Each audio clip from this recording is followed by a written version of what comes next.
Okay, so welcome to the project. What can I tell you about it? So this project's now been going on for 2 years and it is 99% completed. Just one little step to go. So this was a 1988 CBR250R. It was the end of its serviceable life. Motor wasn't running anymore.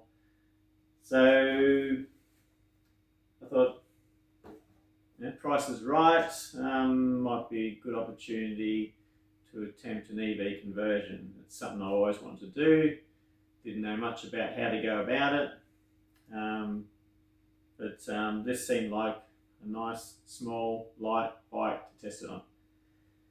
So what have we done? We stripped this bike down to every nut and bolt and then started refurbishing and building it from the ground up. So what was required? Well, the motor that was in the bike is also part of the structure of the bike. So one of the hurdles was to build a structure to replace the motor. So we have a metal frame inside the bike's frame now to replace the motor, where the motor used to bolt on. Another hurdle was, where do we fit the batteries? How do we fit the batteries? Where does all the control gear go? So there was a little bit of engineering went on there, or a lot of engineering. So we had to, first off, engineer the frame structure, and then we had to engineer the box. So the box then had to be sized up to how big the batteries were. So in this bike there's 21 batteries. So it's a 21S pack, which it goes up to 82 volts fully charged.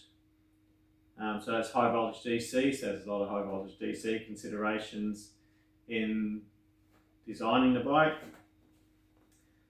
So I got onto some engineering people at one of the bike shops in Brisbane and at Nippon Performance, and they helped with the design. So I gave them the initial design for what I needed for the batteries and the motor and how the motor was going to fit. So they then came up with another frame structure to go around that to support where the motor used to support the frame, and the battery box and everything all fits within that frame, and the motor bolts to the battery box. So there's a lot of engineering, a lot of time went into that, and we finally got that approved and built and got it into the bike. So then the next thing was, how do we get the batteries in? Batteries had to be protected, so there was putting rubber in around the batteries and foam to allow any room for expansion.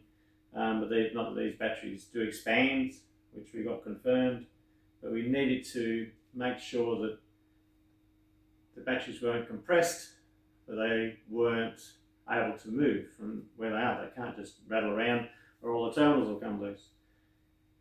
So we got that figured out. We got that mounted in the bike. So we had the motor, we had the batteries, and then where do we put the controls? So the controls are actually on top of the battery box. It's all aluminium, 6mm aluminium. It's very sturdy. It had to be engineered under the National Code of Practice 14 for electric vehicle conversions for light vehicles. So the box has to be able to take an impact. We have to have shut-off procedures for it in case of an accident, in which case we have an inertia switch if it's in an accident, but we also have your normal cut-off switches, just like a normal bike. So the tank had the bottom cut out of it, so it fits over everything. So all the controls, contactors, fuses, everything's underneath the tank. So to look at it, you wouldn't know that it's an EV car if it hasn't got an exhaust on it. And the motor looks a bit different because it's a big metal box now, or aluminium box. So we got to that stage. We've prettied it all up, all new fairing kits, all new paint, all new switch gear, new mirrors, new everything, because at the end of the day, I wanted to do a good job of it, and so basically, apart from the old frame, it's a brand new bike. So we got to that point, everything's in it, it's all running. Now we need to look at getting it approved. I was lucky enough to find a local engineer who deals with approvals for all sorts of vehicles, including electric vehicles, and he was able to put all the engineering reports and everything together, and we're sending off a lot of paperwork and approvals. We have got a certificate of modification that was sent in, and we now also have the vehicle modification approval for this motorcycle.